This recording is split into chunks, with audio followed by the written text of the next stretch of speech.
karena dunia fashion ternyata adalah pencemar kedua terbesar di dunia setelah big oil. Kebetulan selama mungkin sudah sekitar 8 tahun ini saya mempelajari dan mengajarkan zero waste fashion.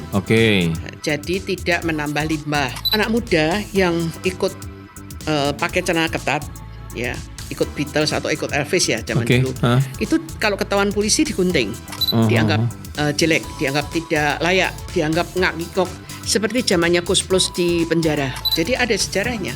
Kalau buat kita Bu, saran Bu, pekerja media yang butuh fleksibilitas, butuh gampang gitu dan tapi tetap enak dilihat, mix and match-nya gimana nih Bu?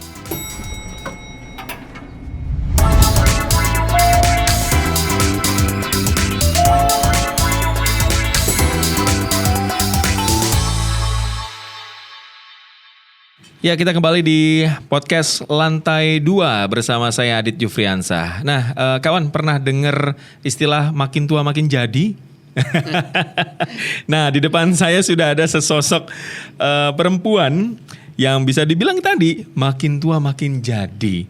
Beliau ini penggagas sekaligus juga direktur utama Arfa School of Fashion yang dulu didirikan di Surabaya itu tahun 1989. Apa kabar Bu Aryani?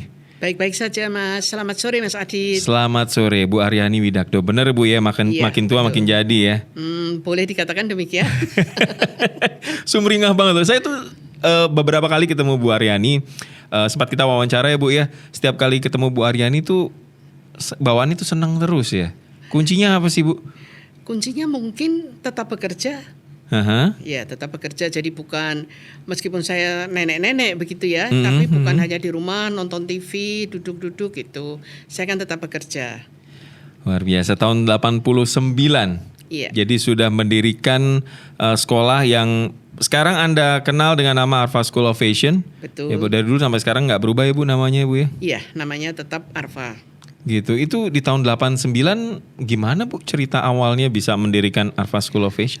Sebenarnya saya itu sudah bercita-cita menjadi fashion designer sejak kecil. Hanya karena menggambar, suka menggambar. Saya suka menggambar paper doll dengan baju macam-macam begitu. Jadi orang tua saya apa ya kalau bahasa Jawa bilang ngudang tuh apa ya? Bilang kamu besok kalau besar jadi fashion designer. Tapi pada saat itu pada saya selesai SMA kan tidak ada sekolah fashion di Indonesia. Tahun berapa tuh waktu itu Bu? Tahun saya lulus SMA itu tahun 67. Ya, belum ada sekolah fashion. Ya kalau mau belajar fashion harus ke luar negeri, sedangkan keluarga saya bukan orang yang mampu begitu. Ya, akhirnya kesasar kuliahnya ke arsitektur. Oh, malah ke arsitek. Ya. Dan ternyata memang ya tidak sesuai dengan harapan saya. Kemudian saya menikah. Lama setelah menikah. Itu sesudah lulus kuliah menikah gitu atau saya gimana? Saya tidak sampai selesai. Oh, nggak sampai selesai. Kemudian saya menikah. Anak-anak mulai besar, mulai SD dan SMP. Saya kepingin belajar fashion. Kebetulan saya dengar di Surabaya itu ada sebuah sekolah fashion. Gurunya lulusan Paris. Jadi saya belajar. Sekolah itu namanya Arel. Ya, dulu sekolah fashion yang pertama di Surabaya. Nah, saya belajar di situ. Kemudian saya berpikir bahwa saya ingin buat sebuah sekolah yang bisa memberikan lengkap teori dan praktek dan bimbingan lebih secara personal begitu. Itu cuma berandai-andai dulu? Ya, masih berandai-andai karena itu kan statusnya hanya kursus. Kemudian saya mencari-cari bagaimana ya kalau saya mencari nafkah, membantu suami mencari nafkah tapi tetap ingin belajar. Saya menemukan sebuah sekolah korespondens, kalau sekarang itu namanya mungkin sekolah online ya, di Pennsylvania. Jadi saya belajar, belum ada internet. Jadi terus? Belajarnya lewat pos. Lewat pos Bu? Iya. Nggak kebayang Bu, saya gimana belajar lewat pos? Ya. Jadi kirim-kiriman surat? Iya. Jadi bayar dulu pakai dolar lewat bank, kemudian dikirim materi, buku dan kertas tes. Nah itu harus dikerjakan dalam waktu kalau saya tidak salah 1,5 bulan harus kembali, dikembalikan nanti dia kirim lagi modul berikutnya, begitu. Saya mengambil dua jurusan, fashion design dan fashion merchandising. Keduanya diberi waktu 18 bulan untuk satu jurusan itu. Tapi karena diambil bersama-sama ya tetap 18 bulan. Paniknya tuh Mas Adit kalau posnya telat. Karena batas saya nggak kebayang itu. Tuh. Iya betul. Kalau posnya telat pasti panik. Masalahnya dalam waktu 1,5 bulan itu harus dikembalikan kan? Iya. Diisi dikembalikan lagi. Jadi tesnya kan tertulis open book pasti ya, karena kan seperti itu. Ya seperti itulah. Tapi saya ini memang suka belajar. Jadi ya saya jalani seperti itu. Kemudian saya ambil beberapa kursus singkat. Termasuk di Jakarta, lalu memberanikan diri membuka sekolah fashion di Surabaya seperti yang saya mau. Yang ada praktek, ada teorinya juga, ada perpustakaannya dan seterusnya. Kemudian ada bimbingan bagi siswa yang ingin ikut lomba dan seterusnya. Kok bisa cinta banget sih sama fashion, Bu? Dari kecil malah udah kebayang juga tuh. Iya, saya suka. Padahal saya gambar di paper doll gitu-gitu. Betul, padahal saya menjahit itu nggak terlalu pintar menjahit. Itu gimana? Ya, siapa yang ngajarin pertama, Bu? Untuk fashionnya, ya tadi itu sekolah RL. Gitu. Guru saya masih ada, tapi sekarang di Selandia Baru, Bu Esther. Keluarga malah nggak ada yang istilahnya nyontoin gitu, nggak ada. Nggak ada. Eyang saya itu pedagang jamu Jawa. Pedagang jamu Jawa. Dari pihak ibu, dari pihak ayah itu pegawai perusahaan. Jadi kayaknya nggak ada yang punya hobi menggambar sih. Tapi gambarnya bagus, Bu Aryani. Kata guru saya.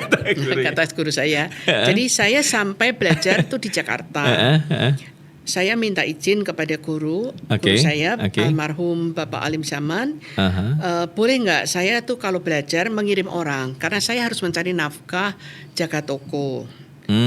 Jadi saya utus seseorang belajar pada hari Sabtu. Pekerjaan rumah serahkan orang itu, dibawa balik kembali ke Surabaya. Saya kerjakan, minggu depan saya utus orang itu lagi menyerahkan.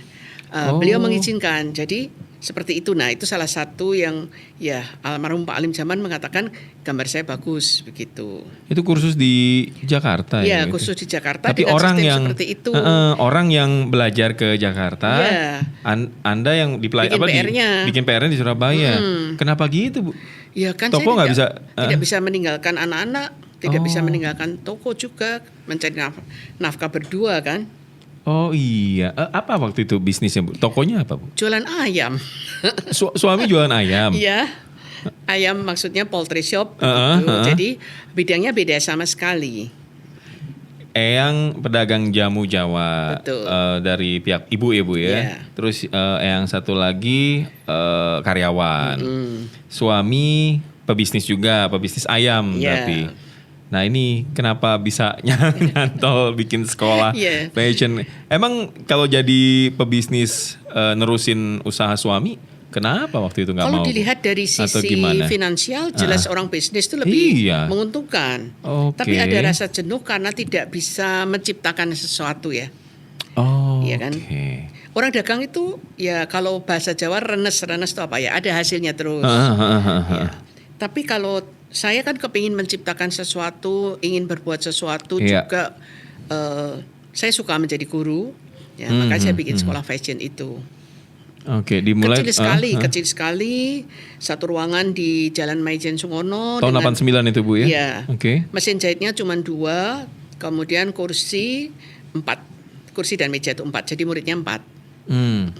Waktu di tahun 89, Ibu usia kurang lebih 40. Saya 40? Itu kalau dari sisi dilihat dari sisi perjalanan karir, berarti saya ini late bloomer kan?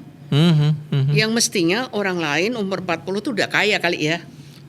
Artinya sudah settle dia di urusan finansial gitu ya, Bu. Anda baru memulai, malahan. Baru memulai. Jadi berarti untuk bisa mencapai sesuatu yang berarti pada usia 60, itu berarti kerja kerasnya 2 kali lipat. Nah, Anda sempat kepikiran nggak soal itu, Bu? Iya pasti, dan saya bekerja 2 kali lipat lebih mungkin daripada orang lain. Apa, Bu, contohnya bekerja 2 kali lipat lebih giat, lebih keras? Membaca, kemudian memeriksa semua poster. Zaman itu nggak ada internet sih, belum ada internet.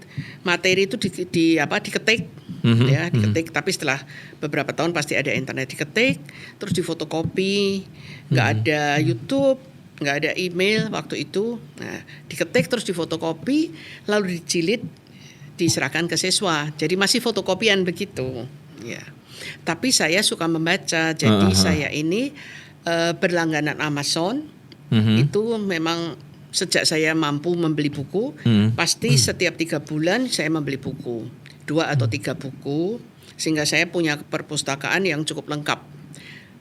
Kalau saat itu dari seluruh perguruan tinggi yang mengajarkan tata busana, perpustakaan saya jauh lebih lengkap. Waktu di tahun 89 Bu, ya Anda kan bekerja lebih keras, 2 kali lebih giat, pokoknya lebih tahan banting ya Bu ya. Betul. Ada pasang surutnya nggak sih Bu Arfa School tuh waktu di awal-awal? Kalau dari sisi penerimaan siswa tidak ada pasang surutnya, pasti naik terus begitu ya, karena usaha yang kita kerjakan dan dengan bantuan teman-teman yang mendukung. Yeah. Misalkan kami berlomba ke Jakarta untuk konkurs itu lomba di Paris, waktu itu disponsori Majalah Dewi. Ya, pada saat masa kejayaan Majalah Dewi, kami ikut konkurs. Tahun pertama kami ikut ada 20 juara. 20 juara itu 10 dari Surabaya, dari sekolah saya. Jadi orang Jakarta juga bertanya-tanya, Arfa tuh siapa sih? Nggak pernah dengar gitu ya. Waktu itu cuma ada 2 berarti Bu ya, Arfa dan yang pertama tadi ya. Oh, yang Arelnya kebetulan sudah pindah ke Selandia Baru karena menikah itu. Oke. Jadi hanya Arfa? Ya, hanya Arfa saja yang berupa pendidikan non formal ya. Iya. Seperti itu. Nah, terus berjuang terus supaya ya makin dikenal orang. Sampai sekolah saya itu memang dikenal sebagai sekolah para juara. Kenapa? Ya karena ada usaha untuk menciptakan juara. Memberi konsultasi, memberi fasilitas. Misalkan nih, siswa nggak punya kain, ya kalau saya ada kain saya berikan kain. Terus didampingi tadi yang pernah kita bicarakan sebelumnya, naik kereta yang murah ke Jakarta. Oh, nemenin juga tuh? Iya, karena begini, ada banyak siswa yang belum pernah menginjak Jakarta. Oh iya. Pernah satu kali saya tidak pergi, mereka tidak harusnya berhenti di stasiun Gambir, kesasar maju 1 stasiun lagi karena tidak tahu kalau itu Gambir gitu. Jangan disamain dengan kondisi sekarang ya Bu ya. Iya, jangan disamain. Kalau mungkin sekarang sudah ada informasi yang banyak. Kalau dulu kayaknya minim banget ya, bahkan nggak ada informasi itu ya. Dan anak-anak itu, para siswa kan terus terang juga tidak semuanya dari keluarga yang mampu. Belum pernah ke Jakarta. Yang namanya stasiun Gambir itu nggak tahu. Jadi pesan saya pokoknya lihat tiangnya, kalau tiangnya hijau pupus gitu ya, itu Gambir. Gak tahu sampai sekarang ya, masih enggak ya? Iya masih hijau, bangunannya hijau pokoknya Bu sekarang. Ya hijau pupus itu kan. Iya hijau pupus itu sekarang. Masih kalau sekarang sih informasi ya, kalau stasiun Jakarta untuk yang eksekutif semua berhenti di Gambir sudah gampang lah. Kalau dulu nggak ada, terus kelewatan begitu gimana Bu? Ya nanti terus dia balik lagi naik taksi atau apa gitulah. Masih ada nggak nih desainer yang kelewatan tuh? Masih ada. Saya penasaran siapa sih itu yang kelewatan. Oke, sampai akhirnya di tahun 2004 sempat pindah juga ya Bu ke Jalan Sambas ya? Ya, saya Arfa School ya? Saya minta pada suami saya karena di Jalan Maijen Sungkono itu terlalu sempit. Ya, kita pindah gedung dan di Sambas itu memang berkembang dengan sangat pesat karena gedungnya sudah memenuhi syarat begitu, ruangan kelasnya cukup banyak, sehingga pada saat saya melepaskan, saya mau pensiun saja, sudah usia 65 tahun, itu 1 tahun ada 50 lulusan yang 1 year program. Jadi program 1 tahun itu 50 orang. Katakan kalau seperti mahasiswa 1 angkatan ya, 50. Iya. Tapi yang fashion design, yang hanya belajar menjahit mungkin sedikit di bawahnya, katakan aja mungkin 40 atau berapa. Tapi kursus yang anak-anak itu 1 tahun bisa sekitar 300. Ya, tadi itu Bu Aryani tuh sempat mampir ke studio Suara Surabaya dan saya dengar cerita soal fashion history. Ya, Anda mengajar di Petra tentang itu ya Bu ya? Ya, saya mengajar di Ubaya. Oh sorry, di Ubaya. Dan di Petra. Ya, oke. Kebetulan memang saya suka sekali mempelajari dan mengajarkan fashion history. Fashion history itu kalau saya waktu saya di SMA dan di SMP, pelajaran sejarah itu sangat membosankan. Menurut saya tidak harus demikian. Pelajaran sejarah itu sesuatu yang sangat menarik. Jangan disuruh menghafalkan tahun-tahun dong. Perang di Ponegoro.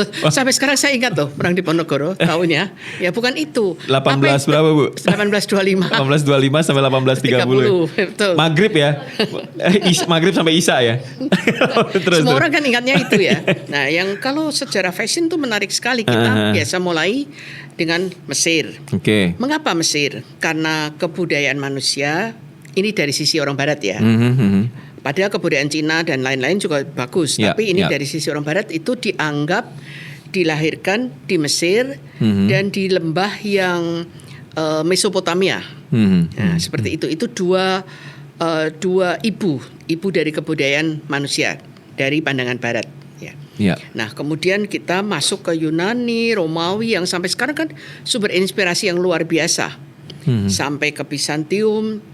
Habis itu ada Turki yang sekarang jadi Turki, bagus-bagus banget baju-bajunya seperti yang diambil inspirasinya oleh Dolce & Gabbana, bagus banget. Kemudian kita tahu juga ada masa-masa kegelapan, terus baru kita masuk ke Renaissance, nah menarik sekali dan terus Renaissance, Barok, Rokoko, terus masuk ke Empire zamannya Napoleon. Kemudian kita masuk ke abad 20. Nah, tapi siswa itu jangan dicekoki dengan tahun. Kalau tahun sekarang cari aja di Google deh. Nggak usah dihafalkan begitu. Ceritanya yang bagus-bagus ya tentang Cleopatra, kemudian tentang misalkan zaman Napoleon. Napoleon itu cinta pertamanya adalah Josephine. Kan terpaksa dicerai karena tidak punya anak, tidak bisa melahirkan anak raja ya, tidak punya ahli waris gitu ya. Nah, jeritan tangisan dari Josephine itu pada saat Napoleon mengatakan saya ceraikan kamu itu menggema di seluruh istana gitu. Nah, cerita seperti itu kan diputarkan film kan jadi menarik sekali. Dan itu sumber inspirasi. Contohnya kalau mungkin Mbak tadi, Mbak Restu atau Mbak Wismanti ya. Mbak Wismanti tahu apa yang dimaksud dengan Empire Line. Empire Line adalah potongan yang berada di bawah garis dada. Seperti baju hamil lah, seperti itu. Nah, itu asalnya dari zamannya Josephine itu. Kenapa disebut Empire? Karena Napoleon itu memang kaisar kan Empire. Nah, seperti itu. Jadi itu harus dipelajari semua. Kemudian Coco Chanel, kenapa kok bisa bertahan sampai puluhan tahun? Nah, sejarah itu menarik sekali. Apa yang terjadi? Kenapa muncul gerakan hippies? Itu tahun 60-an. Karena begini, baby boomers, saya termasuk baby boomers yang dilahirkan setelah Perang Dunia Kedua, itu menikmati, terutama di Amerika, menikmati kemakmuran. Orang tuanya pulang dari perang, pasangan-pasangan muda menikah, kerja di industri yang mulai berkembang, bikin rumah di suburb itu kota-kota satelit gitu. Anak-anaknya dimanja karena ya udah ada nih duitnya. Tapi anak ini merasa tertekan. Jadi dia memberontak karena orang tuanya mengharapkan anaknya jadi diplomat. Kalau cewek jadi istrinya orang kaya dengan dandanan yang rapi, rambut disasak yang rapi dan seterusnya, pakaiannya rapi, santun dan seterusnya. Si anak memberontak, maka muncullah gerakan hippies. Nah, padahal bajunya hippies itu juga bagus-bagus. Nah, seperti itulah banyak sekali hal yang menarik dan saya selalu memutarkan untuk setiap kali pertemuan dengan mahasiswa sepotong film. Saya ini kolektor film kuno. Film saya yang paling kuno adalah Marie Antoinette dari tahun 1939. Tapi sudah saya kira sudah diperbaiki ya apa istilahnya di dunia perfilman. Jadi bagus, tetap hitam putih tapi bagus, jelas. Sebegitu penting ya Bu ya belajar fashion history. Ya karena itu sumber inspirasi yang tidak ada habisnya. Dan kita tahu bahwa fashion itu juga mencerminkan realita keadaan sebenarnya kan. Apa yang terjadi di dunia politik seperti waktu Louis XVI dikuletin. istrinya Marie Antoinette nih ya, baru-baru ini ribut Marie Antoinette gitu ya. Nah, Marie Antoinette itu kan bajunya ketat, mekar dengan sangat mewah, sulaman, renda-renda dan lain-lain. Kena revolusi Perancis langsung jadi lurus. Jadi empire tadi, gaya-gaya empire. Sebetulnya namanya regency yang sebelumnya. Jadi wanita-wanita itu melepaskan semua petticoat, semua renda-renda, bajunya tuh bisa jadi lurus, sederhana sekali. Nah, itu kan ada hubungannya dengan politik tadi. Mengapa? Karena semua raja, semua bangsawan pada saat revolusi Perancis itu digoletin, yang kepalanya dipenggal gitu. Jadi fashion langsung berubah, dan itu jarang terjadi di dunia fashion. Fashion itu evolusioner, bukan revolusioner. Perubahan itu perlahan-lahan. Tapi kalau ada kejadian seperti revolusi Perancis, maka terjadi sesuatu yang sangat drastis. Dari baju yang ketat, pakai korset, roknya mekar dan mewah, jadi baju lurus yang polos saja, seperti itu. Kalau di Indonesia gimana Bu contohnya Bu? Sejarah-sejarah mempengaruhi fashion juga di Indonesia. Bisa juga, misalkan begini. Pada saat Budi Utomo mulai tumbuh, semangat kebangsaan itu mulai tumbuh. Ya. Wanita Belanda sebelumnya pada awal abad ke-20, wanita Belanda yang menyusul suaminya dari negeri Belanda, itu kalau di negeri Belanda kan pakai rok, pakai stocking. Ya. Nah, begitu dia sampai ke Indonesia, dia berkain kebaya, meniru wanita, maaf pakai istilah pribumi, itu ya, meniru wanita pribumi Indonesia. Karena apa? Karena pakai sarung dan kebaya itu nyaman sekali, tidak harus pakai stocking dan pakai korset dan lain-lain. Kemudian muncullah gerakan, katakan yang kita sebut gerakan kebangsaan. Orang Belanda itu nggak mau disamakan dengan orang-orang yang pakai kain kebaya itu. Maka mereka kembali lagi pakai rok. Jadi orang Belanda itu pada awal abad ke-20 pakai sarung-sarung semua, sarung dengan kebaya. Kemudian berubah. Nah, itu kan juga pengaruh. Kemudian siapa yang memakai sarung kebaya? Ganti orang Chinese. Maka muncul kebaya encim itu. Orang Belandanya nggak mau, karena tidak mau disamakan dengan yang mereka anggap ini kan jajahannya. Seperti itu. Tetap ada pengaruhnya. Oh gitu ya. Jadi ya kebijakan-kebijakan politik, terus apa yang terjadi waktu itu juga akhirnya mempengaruhi sampai. Tahun berapa ya? Ada yang pakai celana disobek, celana jengki yang ketat. Celana baggy, celana cutbra itu gimana? Enggak, yang ketat itu yang disobek. Itu tahun berapa ya? Saya masih SMA atau tahun saya kuliah. Pokoknya ada sekitar tahun 60-an. Anak muda yang ikut pakai celana ketat, ya, ikut Beatles atau ikut Elvis ya zaman dulu. Itu kalau ketahuan polisi digunting.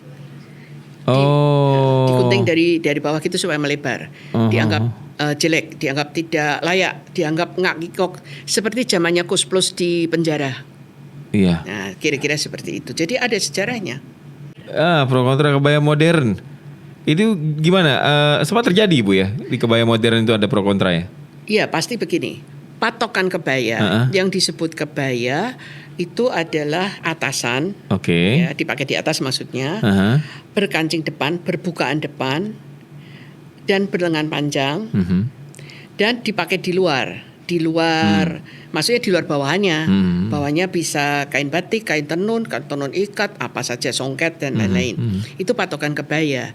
Jadi ada masanya seorang desainer yang sangat ngetop membuat kebaya yang bukaannya di belakang, kemudian tanpa lengan, bahannya itu dari lace. Lace itu yang selalu dinamakan brokat. Pada itu lace ya. Setiap orang yang pakai blus dari lace, bawahnya batik dianggap berkebaya. Ya enggak dong. Itu bukan kebaya, karena kebaya itu pakemnya seperti itu. Ada pakemnya. Ya. Kalau bukan mengikuti pakem, saya menyebutnya sebagai kebaya blouse, atau kalau dalam bahasa Indonesia blus kebaya.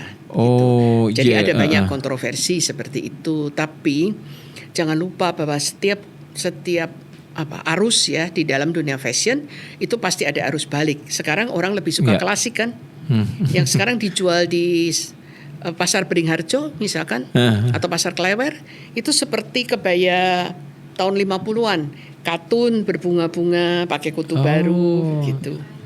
Iya. Sudah orang tidak begitu suka lagi dengan yang gaya terlalu glamour, begitu. Khususnya soal ya tadi ya Bu, mungkin nilai-nilai sebagai seorang penjahit atau desainer tuh apa aja sih Bu? Kayak apa nilai-nilai dasarnya tuh? Kalau bagi saya teori itu tetap penting. Oke. Tapi teori itu kalau sudah mengendap, itu tanpa kita rasakan pada saat kita mendesain sebuah busana, itu sudah termasuk. Jadi tidak berarti kita lagi ingat-ingat, ini proporsinya bagaimana, ini keseimbangan simetris atau asimetris, itu sudah tertanam. Artinya ada dasarnya, termasuk pengetahuan warna, pengetahuan tekstil dan lain-lain. Yeah. Nah, pada prakteknya ya pasti teori yang sudah terserap tadi ditambah dengan pengetahuan kalau kita bergerak di busana siap pakai, di busana ready to wear, pasti kita harus tahu tren. Tahu apa yang diinginkan masyarakat dan seterusnya seperti itu.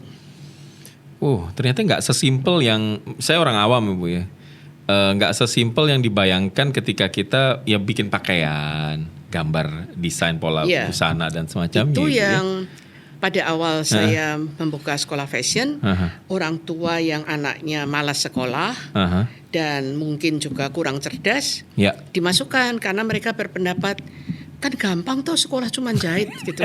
Jadi yang malas-malas itu dilempar jadi murid, pikir dia anak saya jadi dokter nggak mampu misalkan nggak mampu, bukan finansialnya ya. Iya.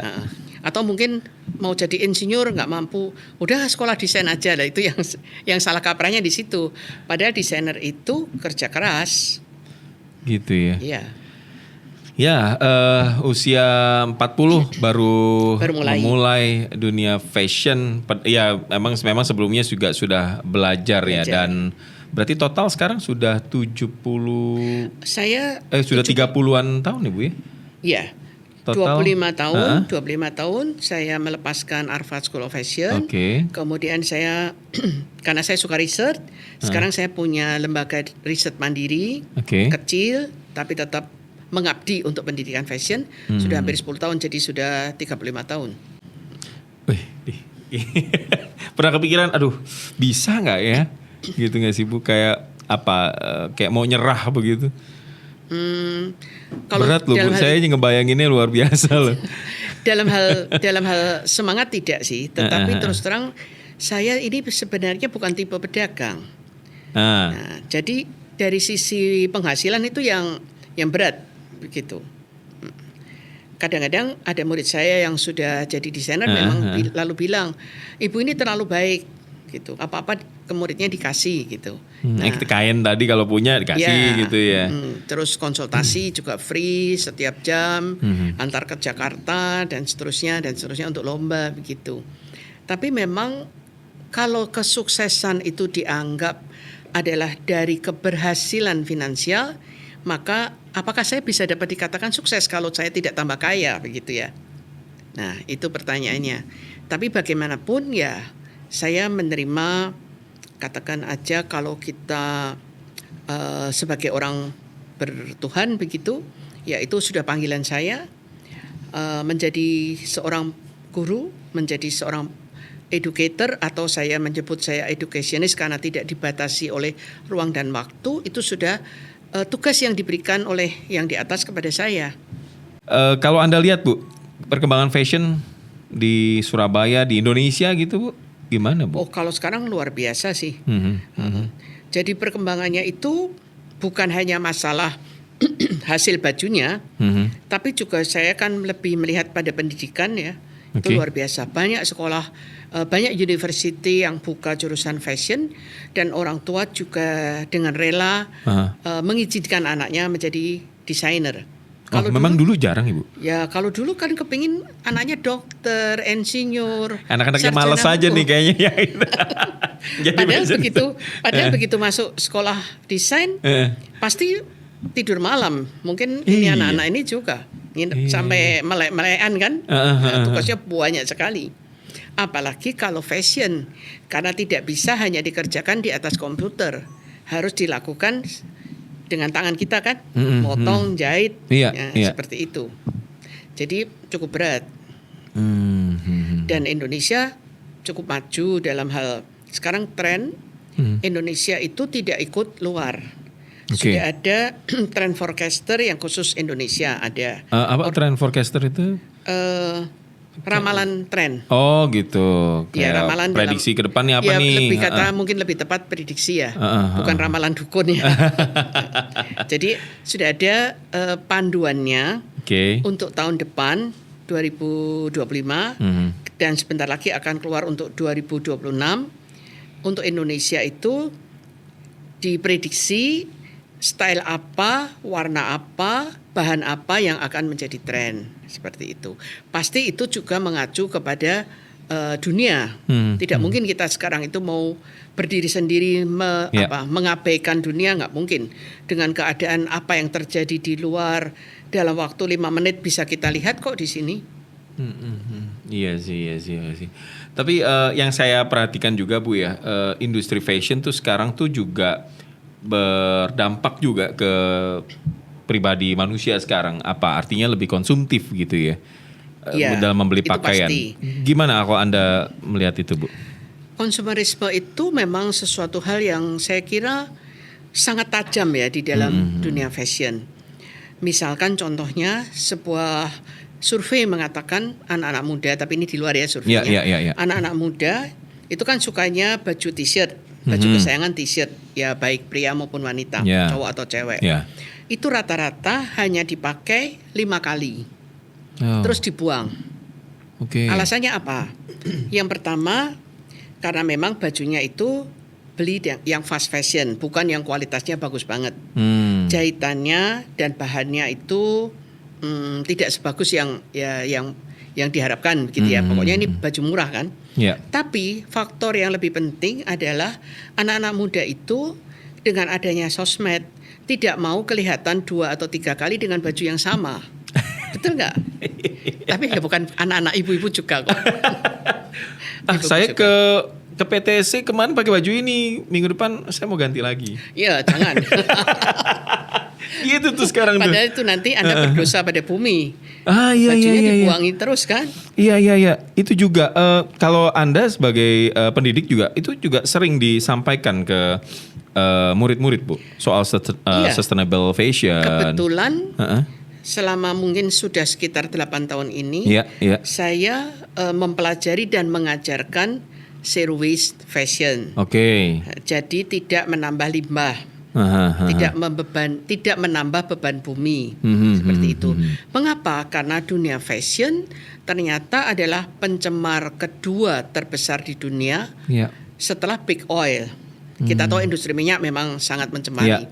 Tapi nomor 2-nya itu bukan kulineri, ternyata fashion. Sampah fashion ya, limbah fashion itu istilahnya gitu ya. Sebagian besar dari fast fashion itu. Karena apa? Karena model itu model baju keluar setiap 2 minggu. Anak-anak muda itu ya belanja lagi. Terus bajunya yang sudah dipakai 2-3 kali ya dibuang. Lah terus gimana? Dengan zero waste itu apakah juga akhirnya bisa mengurangi dampak sampahnya? Ya, di satu sisi mengurangi dampak sampahnya karena begini.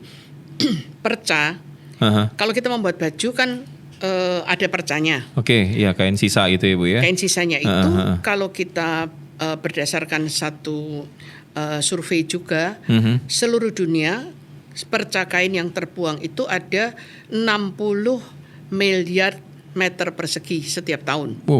Banyak sekali kan? Nah, banyak sekali. Jadi kalau kita bisa memakai pola-pola yang tidak meninggalkan sampah, pola-pola yang ditata sedemikian sehingga dia itu klik seperti jigsaw puzzle. Jigsaw puzzle-nya anak kecil kan klop gitu ya, jadi kotak gitu. Nah itu kan semua bahan kan terpakai, jadi nggak membuang sampah. Jadi yang Anda ajarkan itu bukan cuma memakai atau mendaur ulang, tapi dari pola busana pun harus klik konsumen.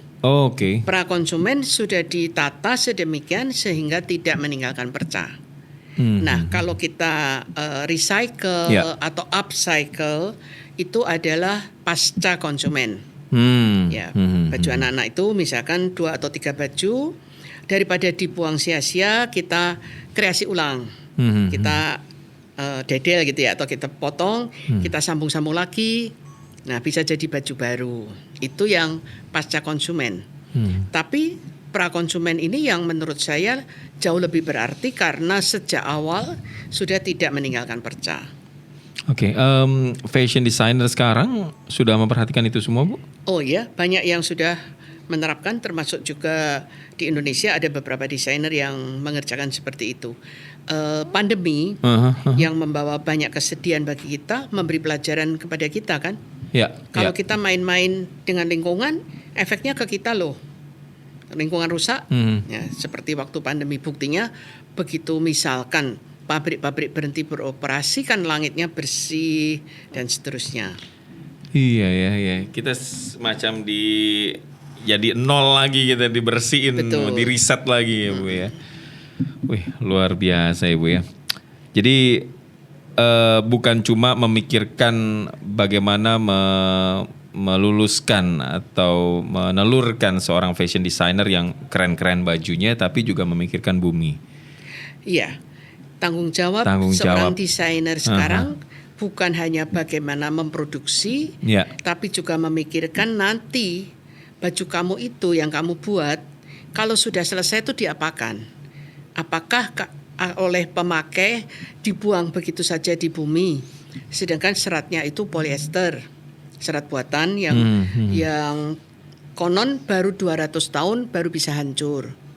Jadi kalau kita membuang baju yang bahannya polyester, kita sudah di surga, bajunya tuh masih di bumi. Belum ke surga bajunya. Iya ya. Iya 200 tahun ya. 200 tahun kita kan nggak mungkin. Nggak mungkin nggak sampai lah gitu. Nggak sampai ya, betul. Oke. Iya abisnya sekarang tuh kalau kalau kita kantoran aja Bu ya. Kantoran tuh kalau nggak ketemu klien misalkan, nggak meeting yang besar gitu. Kita tuh ya Anda coba lihat di Suara Surabaya pakai kaos biasa nih. Kaos kayak celana ini itu fast fashion semua Bu, murah-murah semua. Teman saya kaosnya hitam semua nih Bu. Ini siapa? Mas Gana. Mas Gana hitam semua ya kaosnya ya. Itu dia saya tanya, Gan, kaosmu no piro sih? Wah kayak selusin. Ada lagi teman saya namanya Mas Fadil. Itu dia beli kaos hitam semua Bu. Kayak nggak ganti-ganti kaos. Kenapa ya? Ya habisnya nyaman aja. Anak-anak itu harus sadar bahwa untuk membuat satu bahan t-shirt, bahannya doang ya, itu merampas jatah air minum seorang manusia selama 3 tahun. Untuk membuat satu bahan untuk t-shirt itu. Jadi kalau dipakai 2 kali, 3 kali dibuang, itu Anda merampas hak minum, katakan aja saudara kita yang di Afrika, di tempat yang gersang itu. 3 tahun air minumnya itu Anda rampas hanya untuk membuat satu t-shirt yang dalam waktu 2 bulan Anda buang. Jadi sarannya buat kami apa nih Bu? Kalau membeli, choose well. Jadi pilih barang yang lebih lebih berharga. Memang sedikit lebih mahal, tetapi dia akan tahan lama, gitu ya. Kemudian dirawat dan itu tadi, ya konsumerismenya tuh harus dikurangi. Memang tidak mudah, karena itu berkaitan dengan banyak hal, dengan para buruh, dengan kompleks ya Bu ya? Ya kompleks, marketingnya, tokonya dan seterusnya. Kalau kita berpegang kepada mau membeli barang yang lebih bermutu, maka yang menjadi basic dari wardrobe Anda, isi lemari pakaian Anda itu warna-warna basic. Warna basic bukan harus hitam. Apa aja Bu? Bisa beige, bisa putih. Putih itu kan macam-macam ya, ada off-white dan lain-lain. Bisa krem, bisa coklat, abu-abu dan lain-lain. Nah nanti untuk aksennya, memang bagi pria aksesoris itu kan terbatas, ya. Tapi kan bisa pakai scarf, selendang. Sekarang selendang bagus-bagus kan Indonesia, pakai Wastra Nusantara dong, supaya pengrajin ada penghasilannya. Ya. Atau pakai baju luar lagi, rompi atau outer yang ganti-ganti. Nah itu bisa ikut tren. Trennya apa? Misalkan tahun ini yang untuk pria, nah itu bisa. Tapi yang basic, celana panjang, yang lurus. Anda bekerja di kalau menurut saya ini seperti dunia entertainment ya. Kelompok ketiga yang kita namai kelompok kreatif, memang nggak apa-apa pakai celana jeans misalkan, tapi celana jeansnya lebih aman pakai yang bentuk-bentuk basic. Oke. Ya, potongannya nanti akan basic tahan cut lama. ini. Ya, pakai kan tahan lama, nggak akan berubah-ubah begitu. Nah, kaos-kaos yang seperti tadi pakai kaos warna hitam ya oke aja sih. Tinggal nanti mungkin pakai rompi ganti-ganti atau pakai scarf gitu. Oh, gitu ya. Terakhir Bu, kalau Anda sudah waktunya tidak lagi di dunia fashion atau sudah berpulang begitu Bu ya. Kepikiran gak sih Bu untuk menurunkan legasi Anda ke siapa gitu atau apa gitu? Sebetulnya kepingin sekali sih. Ya, tapi yang berminat untuk menjadi fashion educator memang tidak banyak. Mungkin tidak bisa utuh ya sebagai menjadi seorang Aryani yang meskipun Aryaninya juga tidak sempurna. Harus dibagi-bagi kayaknya ya. Misalkan kemampuan, kalau boleh dikatakan kemampuan mengajar fashion history diserahkan kepada A. Kemudian mengajar tekstil kepada B. Kemudian tentang seruis kepada orang lain lagi begitu. Tapi itu harus diberikan. Mengapa? Karena selama hidup saya menghabiskan banyak waktu, tenaga, pikiran untuk riset. Terus dikumpulkan menjadi materi-materi pelajaran. Kalau saya sewaktunya untuk pulang, kemudian tidak saya bagikan, saya malah merasa lebih rugi. Sekian tahun yang saya berikan biaya, waktu, dan tenaga, terus hilang begitu saja kan malah eman-eman. Harus disampaikan. Masalahnya juga tidak banyak orang yang bercita-cita menjadi pendidik bidang fashion begitu. Tapi itu harus, dan saya punya mimpi yang sampai sekarang belum tercapai. Apa itu Bu? Ya menulis buku untuk seruis fashion. Masih kekurangan waktu terus. Gitu, buku saya sampai sekarang ini baru satu yang bicara tentang perca. Seruis fashion, karena saya sudah riset hampir 10 tahun juga, ya itu harus dibukukan. Mudah-mudahan nanti lah 1-2 bulan lagi sudah biasa mulai menulis. Amin. Materi ada ya, tinggal dipoles-poles kan kalau untuk buku. Gitu Mas Adit. Gitu Bu ya. Kasih kabar Bu ke kita Bu kalau sudah rilis bukunya. Iya pasti. Bu Aryani, makasih banyak Ibu. Sama-sama Mas Adit. Untuk kesempatannya saya juga senang bisa berbagi sedikit banyak tentang cerita nih ya, cerita seorang nenek begitu. Baik, sekali lagi Bu Aryani terima kasih. Sehat selalu Ibu ya. Terima kasih. Sukses selalu untuk SS. Amin, sama-sama. Baik kawan, kita akhiri program podcast Lantai 2 hari ini bersama saya Adit Jufriansa yang tadi sudah ngobrol bersama Ibu Aryani Widakdo.